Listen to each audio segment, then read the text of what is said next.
What makes someone a balanced leader? Hey there, this is your friend and guide, Caroline. On today's Balanced Leader, my incredible guest and I share strategies to help you lead with confidence, stay resilient, and avoid burnout. This isn't just about leadership, it's about thriving holistically, in mind, body, and spirit. Ready to recalibrate? Well, let's dive in and create the balanced life you deserve. Today is a best of episode, but not in the usual sense. This isn't a highlight reel.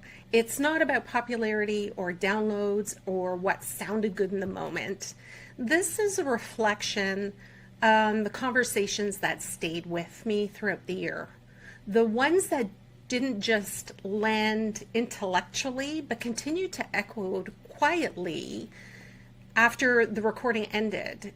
Today's Balanced Leader was created because I was watching capable, intelligent, deeply committed women lead teams, businesses, families, and privately question themselves.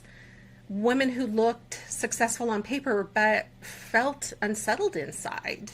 Women who weren't broken or burnt out but were clearly carrying more than they were meant to carry alone. So today, I want to slow things right down. And as you listen, I invite you to take notes. Not to fix anything, not to figure anything out, but just to notice. What is it that makes you exhale? What feels familiar in your body? And what brings up a quiet, yes, that's me? Because that's usually where the real work lives. These conversations aren't about becoming better. They're about understanding yourself more honestly. So let's begin. I wanted to begin with a clip from Rigoli, looking back around trust, change, and humanity. And this conversation with Lisa spoke to something foundational for me. And before I even say anything else, I want you to picture the kind of leader this lands for. It lands for the leader who truly cares. The leader who actually thinks about how decisions land on people. And the leader who can feel the emotional ripple of change in a room. If that's you, this is your episode. Because change itself isn't usually the issue. Most people understand that organizations evolve, roles shift, priorities change. What hurts people is how the change is carried.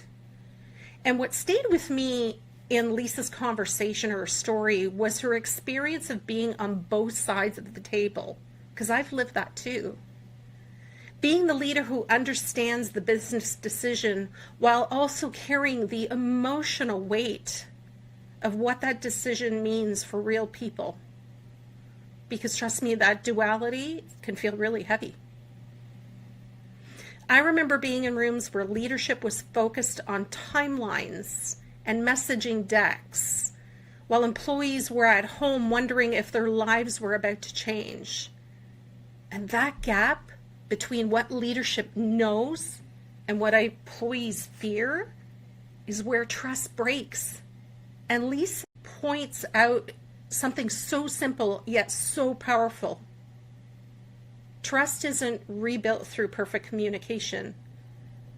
It's rebuilt through presence, through saying, here's what I know, here's what we don't know, and I'm not disappearing while we figure it out. Because a lot of leaders think professionalism means distance, but distance doesn't create safety. Presence does. And Lisa reminded us that people don't need you to have perfect answers. They just need you to stay in the room with them. They need your honesty, they need steadiness, and they need to feel respected. And when leaders skip those parts, what you get isn't just a resistance to change.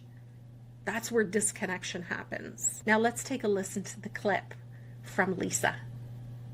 And I remember 2 years in being like, okay, I get that we have to change the team. I get that we have to lay off the team or things of that nature, but how do we do it from a place of respect? How do we do it from a place of empathy? Because we preach so much on how we need to have these employees be loyal to us. How do we not be loyal back to them?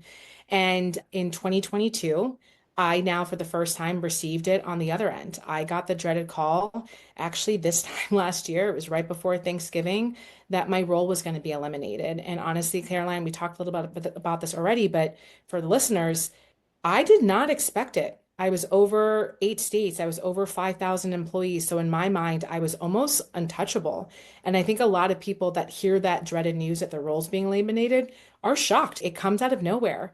But I share that because as I was going through it, I was in a unique spot because as an HR leader, my role was eliminated, but I still had a job to do to help the other people that were eliminated. So for 3 months, I was carrying that weight while helping these other 100 plus people with the same information. And it was during that time, don't get me wrong, I was crying, I was all the things during it. But about 2 months in, I was like, you know what? This is my calling. I'm now realizing all these years being on the other side of the table, it's now my time to be on the other side from a consulting firm to help healthcare organizations and actually just organizations altogether that are experiencing some type of reorg, some type of merger, some type of acquisition. How do we accelerate trust when trust is broken so we can ultimately reduce turnover in a space that feels good? So if you're leading change right now, I want you to hear this with gentleness. You don't have to carry it perfectly. You don't have to protect people from reality. You just have to lead it with humanity. That's why this conversation made the best of list. It's not just leadership skill, it's leadership integrity. All right, great. I hope you enjoyed that. Now let's listen to my guest number 2, Chris Mamone. This conversation mattered to me because it named something leadership culture often avoids. Life does not pause because you have a responsibility. And yes, that sounds obvious, but it's not how most leaders operate. Most leaders have been trained to keep showing up, keep functioning, keep producing, even when something inside them is heavy. And Chris got into it. And grief, it doesn't always look like what we think. Sometimes grief is loud, but often it's quiet.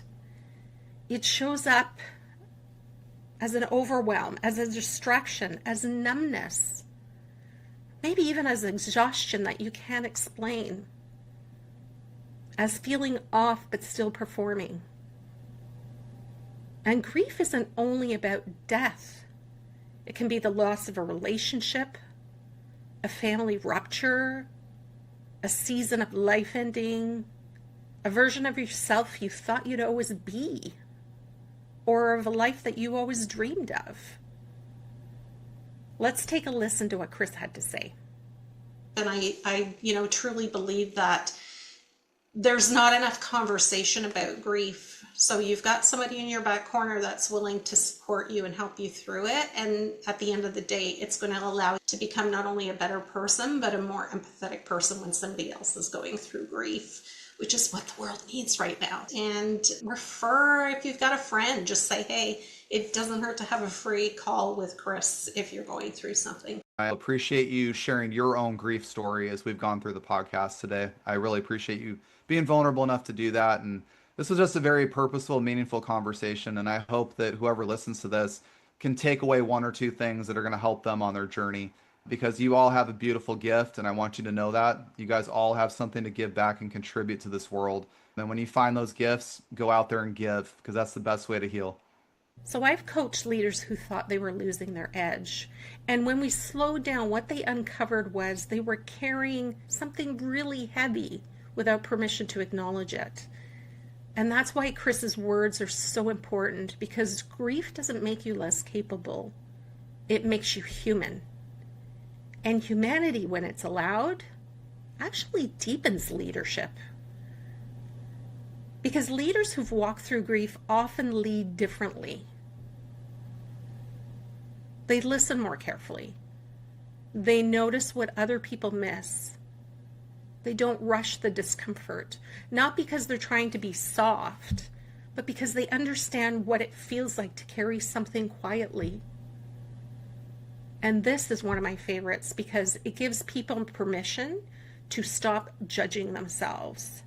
And if you've been hard on yourself for not being back to normal, this episode reminds you that maybe you're not broken. Maybe you're just carrying something real, but you don't have to carry it alone. All right, let's check out guest number 3 with Dr. Anna Levy-Warren. This episode stayed with me because it removed shame from something so many high-achieving women are living. I hear constantly, I don't trust myself anymore. I can't focus the way I used to. I feel scattered. I'm busy all day, but I'm not effective. And what makes it worse is the story they tell themselves. They wonder what's wrong with themselves. And what Anna helped explain is that very often nothing is wrong with you. It's just your capacity is overloaded. And when capacity is overloaded, clarity doesn't respond to pressure. Clarity responds to space. Let's take a listen. Life feels louder, faster, more overwhelming for so many of them. And, you know, in my coaching sessions, I see people running nonstop, but they feel scattered. They don't feel purposeful. They feel reactive and that they're disconnected. Are you seeing these patterns in your world? And can you share an example of how that impacts a leader's ability to stay organized and grounded? Yeah, of course. I mean, honestly, that is the number one complaint I think I hear, and especially because I work with a lot of people who have these kind of executive functioning challenges, which just means that life feels more overwhelming and sort of more exhausting in that way. And it's just a really challenging part of these devices and being able to be constantly reached and having things pop up. And we are sort of being told by the things around us that we should be multitasking all the time when actually we're not really capable of it. And most people can't shift sets, meaning like go back and forth between things in the way that they think they can. So instead of being able to thoughtfully and intentionally consider what is most important, we're being told what's most important and reacting to it in sort of an emergency crisis style, which means that the things just fall off at the bottom of that barrel or pile without you even knowing that that necessarily happened. So I think there's just a million examples of that from the smallest moment in a day where you're sitting there, you know, working on a project or a brief or a PowerPoint or whatever version of it you have. And you know, somebody emails you or texts you or calls you and you respond to that, and then you lose where you were in the other thing you were doing and really kind of lose your train of thought and how you were thinking about something. And then you may not even get back to it because you may actually have lost your view on it. So that's like the tiniest daily example. But then there's also just like the larger life example where there's so many things flooding you all the time that you can't make intentional choices about actually living your values, right? Of saying, oh, you know, family, lots of people say to me, family is so important to me. And it's like, when did you last time you had family dinner? And they can't remember because there's so many things coming up in a daily way that really derail you. So I think there's both that sort of small individual moment in a day and those larger sort of week, month, year examples that really take us out of it. And this one mattered because most high-achieving women respond to overload by pushing harder. More to-do lists, more systems, more control. And when that doesn't work, they feel even worse. This is why this conversation was so powerful. It replaces self-judgment with understanding. When leaders understand what's happening, they stop attacking themselves. Awareness, right? And when they stop attacking themselves, they get to lead differently because they pause, they prioritize, they communicate more clearly. They stop living in reaction. It reminds me of a client who said, my brain feels like it's buffering all the time. That's the perfect language for what this episode addresses. And hearing that it's not a personal failure, that it's a capacity issue, is often the first moment a leader softens. So this episode is a reminder that sustainable leadership isn't about pushing harder. It's about creating conditions where clarity can return. All right, let's move on to number 4, my guest, Katie Townsend. I included this conversation because it speaks directly to identity. And I think, especially for women, we've learned to equate worth with output. And I want to say this slowly because this is easy to miss. A lot of women don't struggle because they're not capable.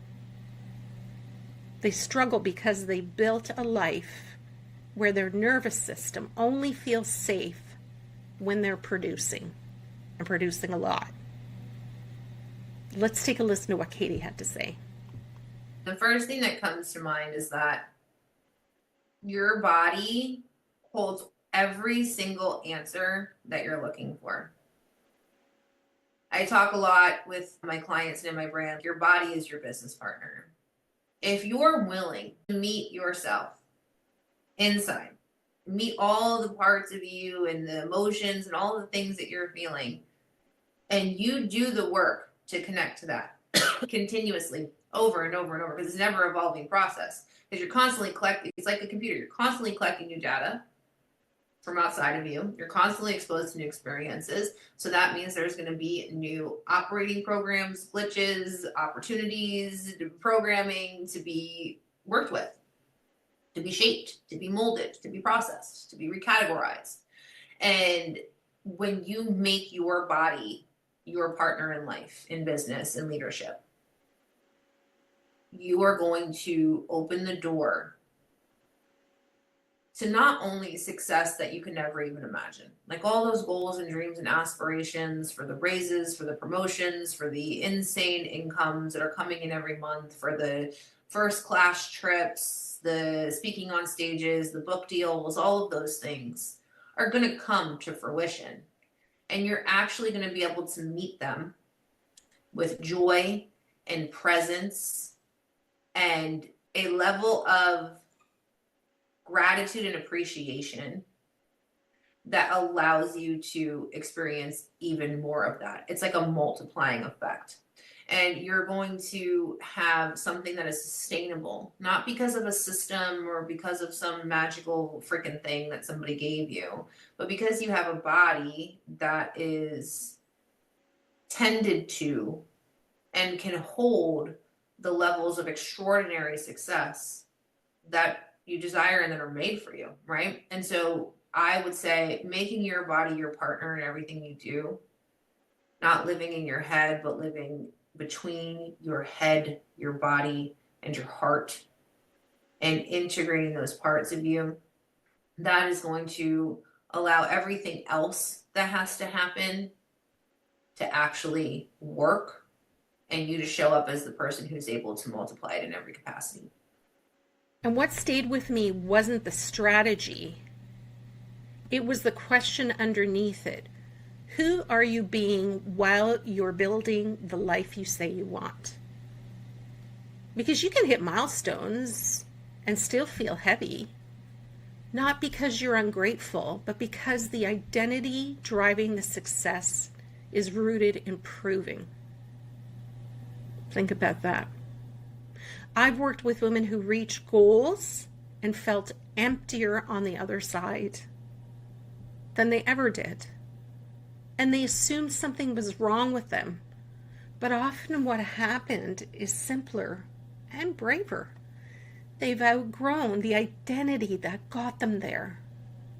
And letting go of who you've been can feel scarier than staying uncomfortable, because that version of you once kept you safe and wants to continue to do so. So this episode with Katie matters because it invites leaders to look at the cost of who they've been and whether that identity still fits. Sometimes growth isn't about adding more. Sometimes growth is the decision to become truer, even if it disrupts what people expect from you.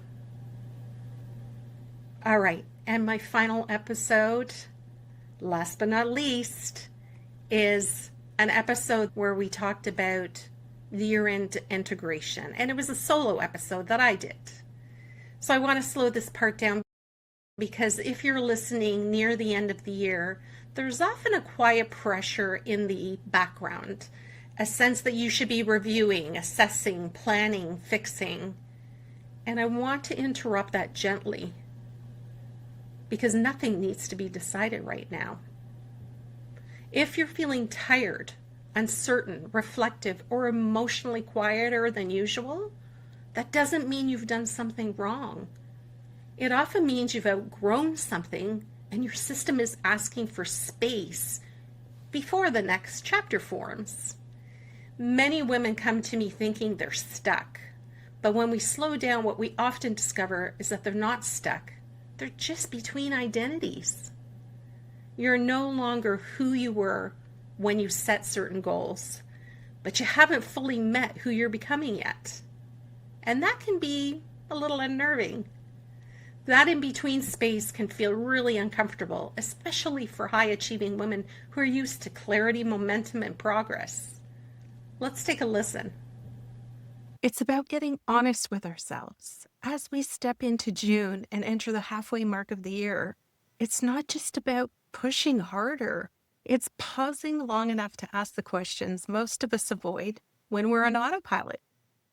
Am I aligned with what I set out to do this year? Is the version of success I'm chasing still true to who I am now? Or have I slipped into old patterns of people-pleasing, overachieving, and striving to prove something just to keep up? This is your moment to get honest, because hustle without direction is just exhaustion. And progress without purpose, well, that's burnout dressed up as ambition.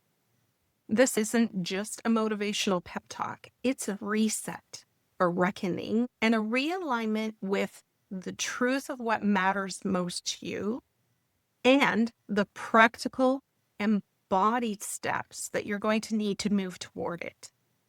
Together, we're going to look at where you are right now, not just from a place of shame or judgment, but from self-leadership. Then we're going to break down your goals, not just the ones that you wrote down in January, but the ones still quietly living inside you, the ones that are tugging at your heart at 2:00 in the morning, the ones you're scared to say out loud because you're just not sure if there's still time. And then we're going to make them tangible, because goals aren't magic, they're built. And results don't come from willpower alone. They come from consistent embodied action. So get ready, because I'm going to walk you through a compassionate check-in to review your year so far, how to reconnect with the why behind your goals, then how to turn big dreams into simple, doable daily steps. And we're going to wrap it up with how to rewire the patterns that keep pulling you off course. This isn't just about being more productive. It truly is about being more present to yourself, to your values, to the life that you actually want to be living. So this is where year-end reflection gets misunderstood. It's not to be a performance review of your life. It's meant to be a listening. So instead of asking, did I do enough? I invite you to ask, what did this year ask of me? Maybe it asked you to carry more than you expected. Maybe it asked you to let go of a version of yourself that kept pushing. Maybe it asked you to stay present through something that you couldn't fix. None of that shows up neatly on a goal list, but it matters deeply. And I want you to hear this clearly. Many goals don't fail. They just expire. Because we grow and we change, and so do businesses. And then we keep chasing something that no longer fits because we're afraid to admit we've evolved. Why is that? If something you want earlier this year doesn't carry the same energy now, that doesn't mean you quit. It means you listened. And listening is leadership, especially self-leadership. So remember, you don't need a plan yet. You just need permission to be where you are, because evolution doesn't happen through urgency. It happens through honesty, gentleness, and time. Thanks for listening to these episodes, but before we close, I want to name something that's been unfolding quietly behind the scenes. This podcast has been called Today's Balance Leader, and balance has mattered to me, especially in seasons where everything felt overwhelming, unsustainable, uncertain. But now it suggests something static to me, something you achieve and then maintain. And that, to me, is not what leadership or life actually look like. So if balance has felt harder to hold, it's not a failure. It's often the first signal of growth. That's what I've come to realize. What I see in the woman I work with isn't a lack of balance. It's evolution. It's growth. It's recalibration. It's becoming. And women shedding identities that once kept them safe but now feel tight. Leaders realizing that what worked before no longer fits. People learning to listen inward instead of pushing outward. And sometimes that evolution is quiet. It shows up as different choices, different boundaries, different definitions of what success is, even when nothing on the outside has really changed. So for me, balance now says hold everything steady, where evolution says allow yourself to change. And that's why I'm going to be changing the name of the show to Today's Evolving Leader. Because leadership today isn't about having it all figured out. It's about staying present through growth, through uncertainty, and through becoming without abandoning yourself. And I'm honored to walk this path with you. Thank you for being here and for allowing yourself to evolve too. Thanks for tuning in to Today's Balance Leader. If you want to go even deeper, then visit my website at carolinebarrett.com, find some free resources, and look at all the different ways that I can support you to become your best self. Remember, change begins with just one small step. It's those tiny actions that start you on the path to achieving your dreams and finding balance. And as always, life is an experience. So take a moment to enjoy the journey and appreciate the progress you make along the way. Until next time, keep taking those small steps, savor the journey, and lead with courage and authenticity. This is Caroline reminding you to stay bold, stay balanced, and keep moving confidently towards your dreams.